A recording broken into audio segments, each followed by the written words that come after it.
Collectors. Today we'll be talking about Warhammer 40k Space Marine Eliminator Artist Proof. So here we have the Eliminator, and he has a couple of accessories here. We have a card. So on this side we see his chapter logo. On the back we have this nice little bit of artwork here. And on this side we have Space Marines Eliminator Artist Proof. The top we have Warhammer. On the bottom we have some words and the UPC code. So let's get it on the scale and see how much he weighs. So the figure is coming in at 1 pound 4.6 ounces. So let's get it off the scale and out of the box. Hey, open, damn it! Open! Okay, now that we have him out of the box, it comes with these accessories here. And comes with this card here at the front and the back. So very cool looking dude. Now he's coming in right at 7 5/8 inches tall. We do have this cape here that goes around his body. Is gray and black. His hood does have a little cape around it as well. You can fold it over, and once you do, get a little bit of details in the back. But it is attached on the front, so if you want to remove it, you can, but it is totally up to you. Now this hood here can come back with some effort.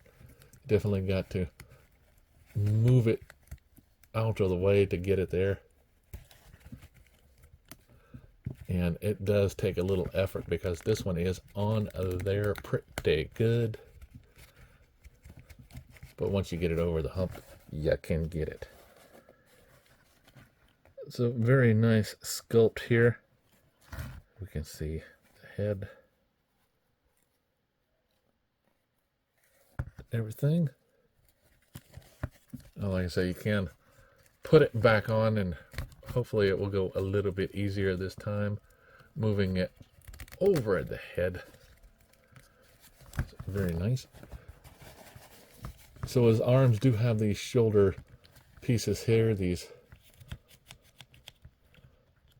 they're called pauldrons. So upper shoulder armor has to get moved up for him to at least move his arms this much of a T-pose. They are pushing up against his head. No matter how much I push it out, that's all you can get. He does have a bicep swivel, double bend in the elbow, does have a ball jointed peg hinge here for the wrist. And he does a pretty good ab crunch. Can span at the waist and on that crunch. Legs can do this much of a split. Forward and back. Double bend at the knee. Now he does have a little bit of a thigh rotation. His boot swivel, or I'm sorry, his boot goes back and forth. Does have a toe bend. The boot is hollowed out here in the middle, but does have toe tread. Does have a hole here for the stand, which all the McFarlane figures come with. Now his backpack simply attaches on here. You just move this out of the way. Take it and push it on. Now you can remove this part here from the backpack if you want to, or his armor energy pack. He also comes with the extra hand to hold his sniper weapon. Well, let's see, we'll go there, pull it up a little bit, and put his weapon in his hand.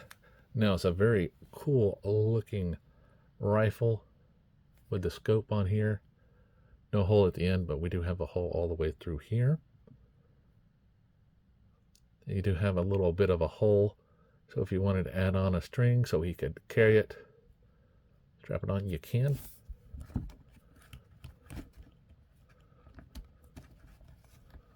So see here, he can get his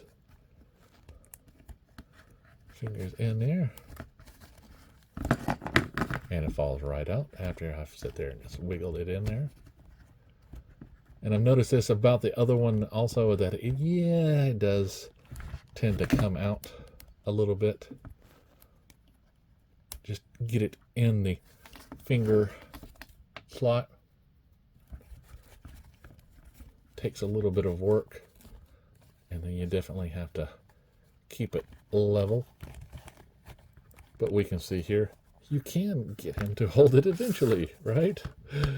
All right, let's put his stand in the peg hole. So very cool looking figure.